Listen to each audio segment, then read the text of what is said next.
Hey, this is Dr. Rob Wildman, and I am your Chief Nutrition Officer. And several of you have asked questions about, are there nutritional things that we can do when we're trying to prevent or trying to lessen the potential impact of coronavirus, COVID-19. And you kind of have to take a page out of what we know with influenza, the flu, if you will, that occurs every year. There's a seasonality to it. Part of the seasonality, we tend to experience tremendous infections from the fall through the winter, and then during the summer months and the early part of the fall, late spring through early fall, the incidence and infection rates go way down. So we have to ask questions like, why is that? And are there factors that are really contributing to that? Well, certainly seasonality can affect, the viability of the viral particle itself. Higher heat, humidity can physically disrupt and decrease the the impact and the potency of the virus itself. During the spring and summer and early fall months, the sun gets higher, you're outside more, you're taking off more clothing, so there's more direct exposure to sunlight. So what does that mean?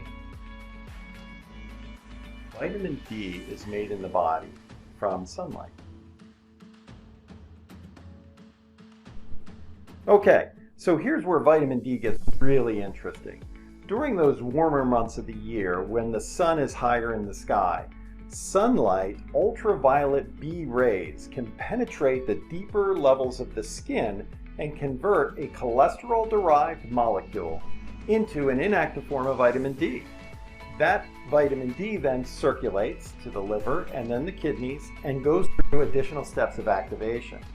Once it's active, it can play a bunch of different roles, the most famous of which is in bone health. It ensures that there's adequate calcium and other minerals in the blood so that bone can be properly mineralized and bone can be stronger and harder when it's mechanically stressed.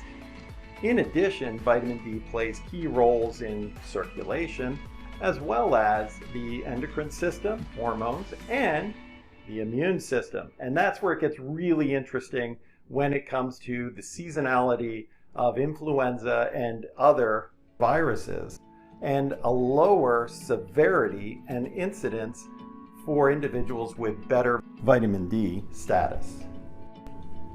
So here are a couple of important points about sunlight exposure and vitamin D. You tend to make less vitamin D with greater exposure to sunlight. In addition, the skin begins to produce more melanin. So individuals who are tanned or have darker skin color have a higher level of melanin, which helps protect against those ultraviolet rays. In addition, for those people who get exposure to sunlight, even though the conversion is happening on the skin, it's happening a little bit deeper within the skin surface so that you can't just wash it off with soap and water. So if you come from the beach and you take a shower, you're not washing off the vitamin D that you just made. So when you look at foods, vitamin D in foods is somewhat limited. Some fatty fish and other marine life are good sources, but typically there's not a high amount of vitamin D rich foods that we can really target and go after. Fortified dairy products such as milk typically are about 10 to 20% of the daily value. Supplementation is typically in the form of cholecalciferol. So you can look for vitamin D supplements or vitamin D as part of multivitamins or vitamin D as part of fortified blends within breakfast cereals and other foods. The recommended dietary allowance for vitamin D for 19 to 70-year-olds is 15 micrograms or 600 international units. For those over the age of 70, it's 20 micrograms or 800 international units. The daily value is typically set at the highest RD level for different vitamins and minerals.